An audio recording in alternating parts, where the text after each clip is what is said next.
Hello, my name is Benjamin Hart. I'm an American attorney and the Managing Director of Integrity Legal here in Bangkok, Thailand.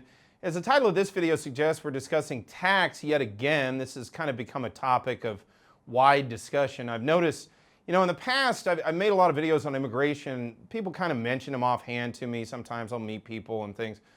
Tax, really everybody gets interested in this topic. I'm always kind of surprised by it. If I seem a little cavalier about tax, I've been assisting people with tax for years.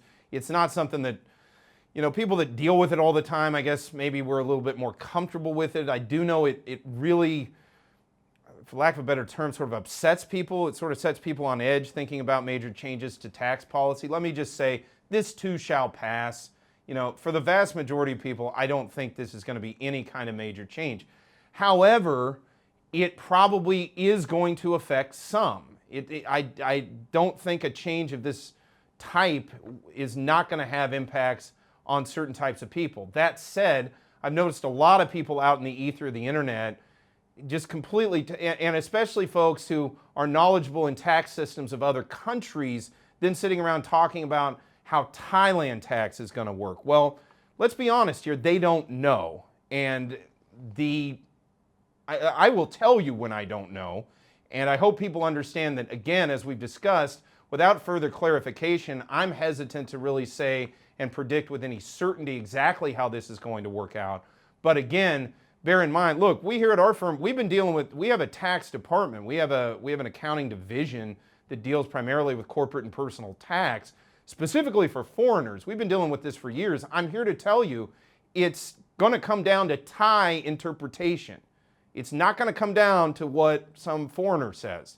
So bear that in mind when you're researching this stuff, because that's how it's going to play. And everybody that says, well, the double tax treaty says X, according to you it does.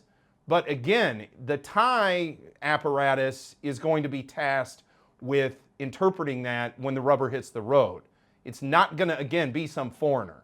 So I'm a little, I don't know what the right word is. I don't mind people talking about it in a news sense, but I've seen a lot of people coming to conclusions and saying, well, it's just going to work this way. Yeah, you know what? I'm tired of that, actually. I'm really tired of that attitude from all foreigners here.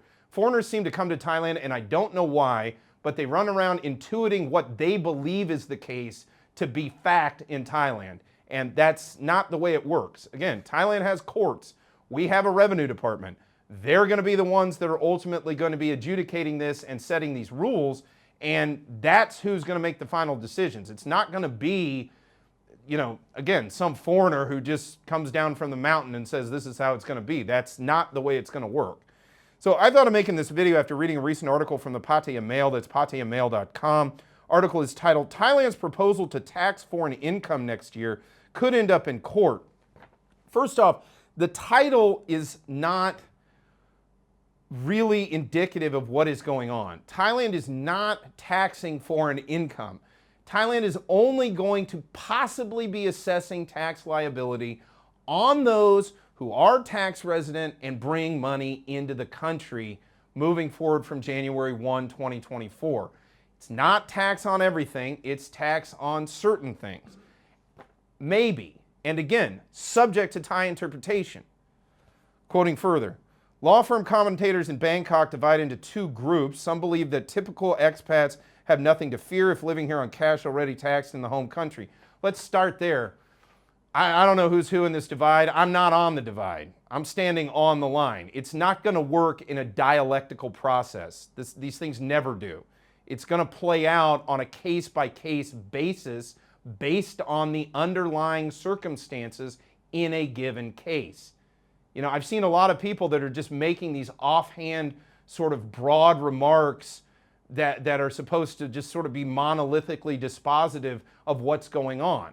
They just say, well, it's going to work this way. No, that's not how law works. I don't know how to get that through to people sometimes. Quoting further, they often quote double taxation treaties, which Thailand has made with around 60 countries.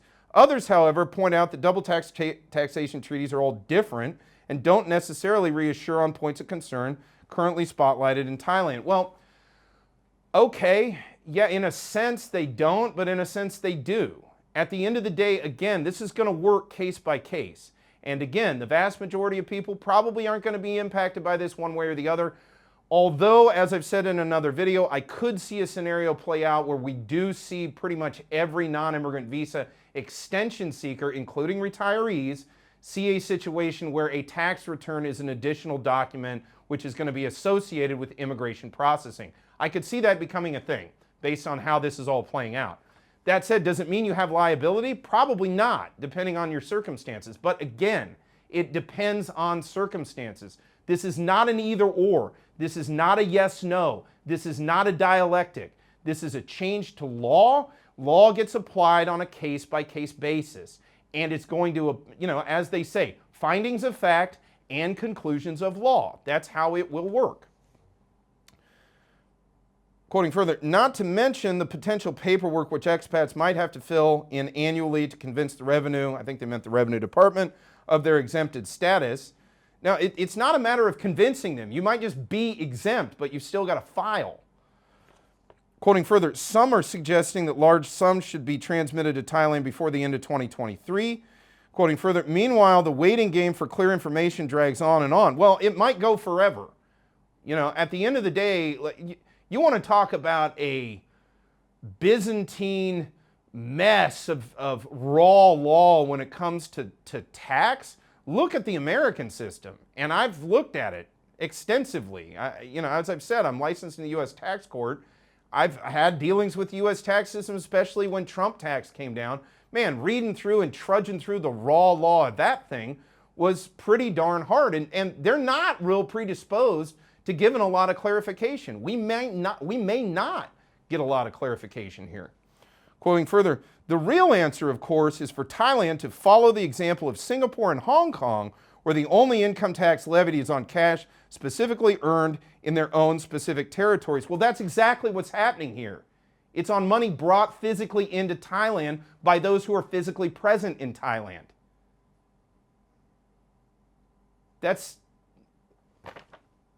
Meanwhile, look, I've said this many, many times. Thailand is not an offshore jurisdiction. It just isn't. Singapore and Hong Kong it's like comparing apples and bowling balls. They're not the same thing. Hong Kong, their history, which I find fascinating, and Hong Kong history I just find fascinating. I love reading fiction about Hong Kong and things. But, they have a history of being sort of a tax haven. That's what they were set up to be. In a very real sense, Singapore discovered the same thing when they effectively became a city-state after being expelled from Malaysia and had to go ahead and find their own little niche, primarily financial services, and acting as something of a tax haven in Southeast Asia under certain circumstances. That's not really qualitatively the same thing as Thailand's posture in this world. It's just not the same. Again, and look, reasonable people can disagree here, but folks that are actually living here physically full-time, I'm not saying that they should be taxed to the hilt or anything, not by any stretch. But at the end of the day, if they are taxing, and I mean this in a different sense, if they are taxing the infrastructure of Thailand through usage and living here and, availing themselves of the privileges and benefits of being in Thailand, I think there's a decent argument to be made that some kind of tax liability may be assessable. Now, do I think it should be fundamentally large or anything? No, not really. And look, I'm the last guy that wants to argue in favor of taxation. I'm not a fan of taxes, but I'm also not naive. We can't build heavy infrastructure here in Thailand. We can't build these high-speed rail projects. We can't build these massive projects for airports. And they're doing a great job, by the way. I'm really happy. The last 5 years of just watching things building up in Thailand, it's been a great thing to watch. But they don't get built with magic beans or something. We've got to, people have to pay in to do that. And I don't think it's wholly unreasonable for folks that are primarily living here to possibly have some tax liability here. Now, again, this isn't tax on everything. It's not tax on your worldwide income. It's not like being an American, where just because you're in Thailand, if you have offshore assets, the Thais are going to tax you. No. It's on funds brought in for those who are tax resident, and it may or may not apply. Again, it may or may not apply to you. And again, those who are out there doing this yes-no kind of thing, dialectical thinking, that's again not how it's going to work. It's going to work on a case-by-case basis based on the specific circumstances in the underlying case. And again, for those who feel confused or a little bit sort of overwhelmed by all this, it's not a bad idea to contact a legal professional, gain some insight and guidance into how best to proceed.